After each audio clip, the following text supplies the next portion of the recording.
Yeah, we're going all hypothetical. You know, I think whenever you get on a losing streak like this, everybody always wants to say, what's wrong with the offense and what's going on with Kyle and, you know, are this guy's hurt or whatever. You know, the 49ers, I always feel like the one thing you could always count on was their defense was going to show up and they were going to harass the heck out of a quarterback.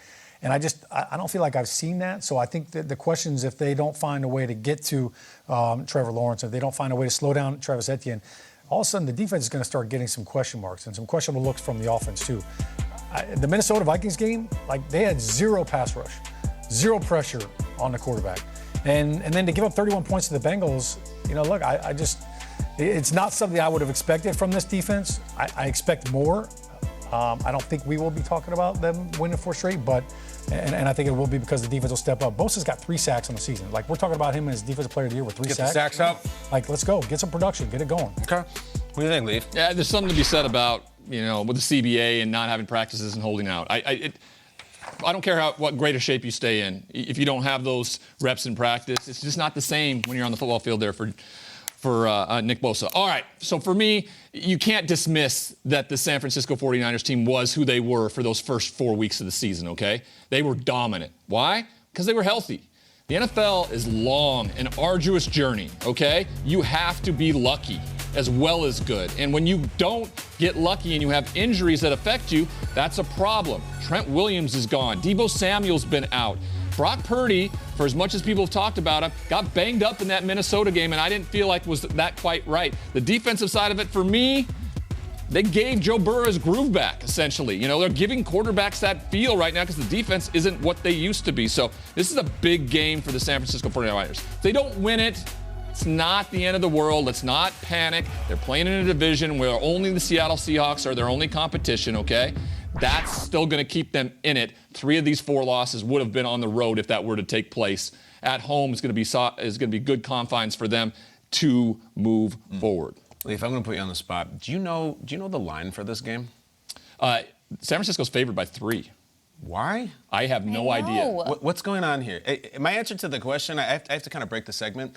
I don't really care what's at stake for the Niners. Like, what's at stake for the Jags? I don't know what's going on here. You're telling me that one team hasn't won for over a month. Mm-hmm. One team hasn't lost for 6 weeks.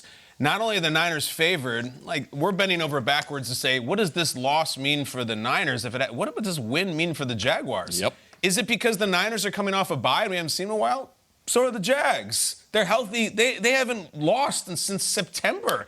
This is one of the best teams in the league here. The Niners are one of the best teams of the first month. I'm not really worried about San Francisco. Look, this taps into a lot of things. And there is a prejudice against Jacksonville. There always has been. It has nothing to do with their team or their personnel. It's their market size, and it's Jacksonville. And they're looked at as not sexy, whereas San Francisco, we already started making our Super Bowl plans on September 15th and talking about how great they are and how many Hall of Famers they have. This is right now not a good team versus a great team. So I'm not even going to answer what's at stake for San Francisco. What's at stake for Jacksonville is if you do San Francisco, then you are 7-2. You're nipping at the heels of trying to get the 1 seed in the AFC. And we start to say, like, damn, does Doug Peterson have a Super Bowl team here again? Is the guy who has a statue outside of Philadelphia going to have one outside of Jacksonville someday? Because he took over a disgusting cesspool of a mess after Urban Meyer left and now may have a 7-2 team with wins over the Steelers, the Bills, the Niners, the Saints. Like, this is, I don't know, top 5, top 3 team in the NFL. They have it all going. So I don't really care about San Francisco right now. I care about the teams that win. Jacksonville wins. I don't care what their population is. I don't care what goes on in their city. What goes on in their city is really winning football. And I don't know why the hell Vegas has 49ers favored.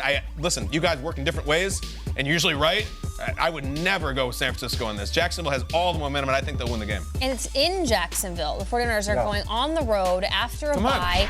They have potential still injuries that they are dealing with.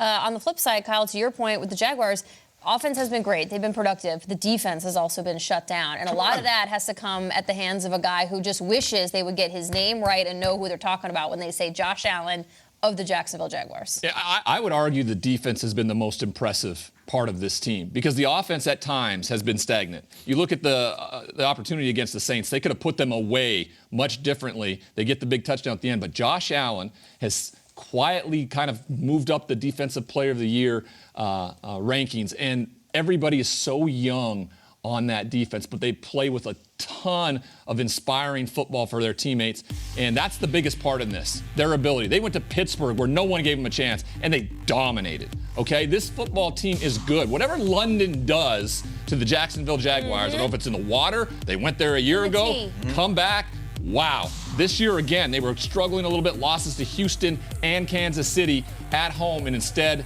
they go out to London and come back and haven't lost since. So I like the Jags in this game. I am with you, Kyle. I have no idea why the 49ers are favored. This is one of those fishy lines they talk about. Yeah, can I make a public service announcement too?